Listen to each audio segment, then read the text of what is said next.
कुलपति पूर्वतन नौसेना अधिकारी साइबर ठकई डिजिटल अरेस्ट भय देखई लुटि नेले 1,08,00,000 टंका।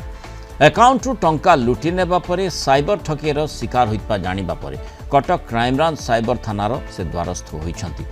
गत 13 तारिख में गंजाम जिला बेलग्राम थाना अंचल में जड़े पूर्वतन नौसेना अधिकारी मोबाइल नंबर को अजणा नंबर कॉल आसीथिला।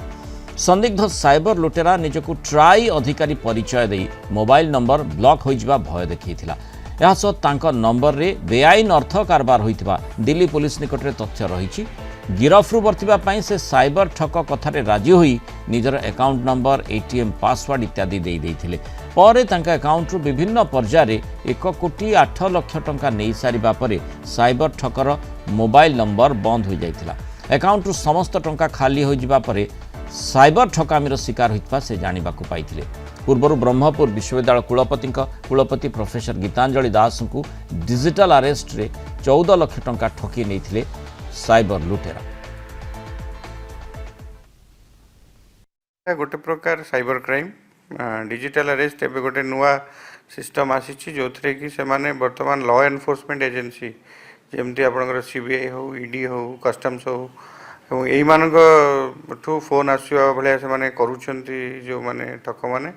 एवं तापरे से कथबार्ता छल लोक मानू आइदर भयभीत कर पूरा कॉन्फिडेंस को नहीं जाऊँच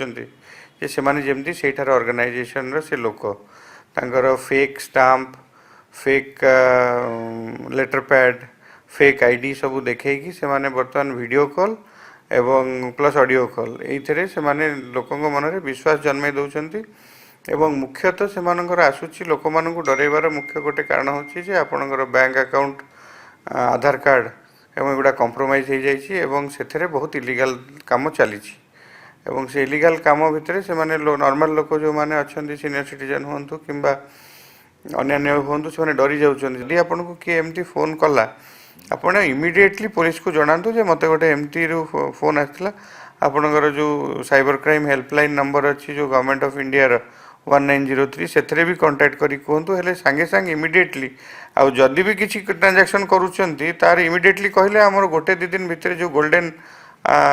आवर अच्छी आपणकर 1 डे भितर आम सबू ट्रांजैक्शन ब्लॉक कर दे पारुछु। तेणु बर्तमान मेन कथा है जो रिपोर्टिंग से माने कहीं टाइम नौ जो डिजिटल अरेस्ट आप कहते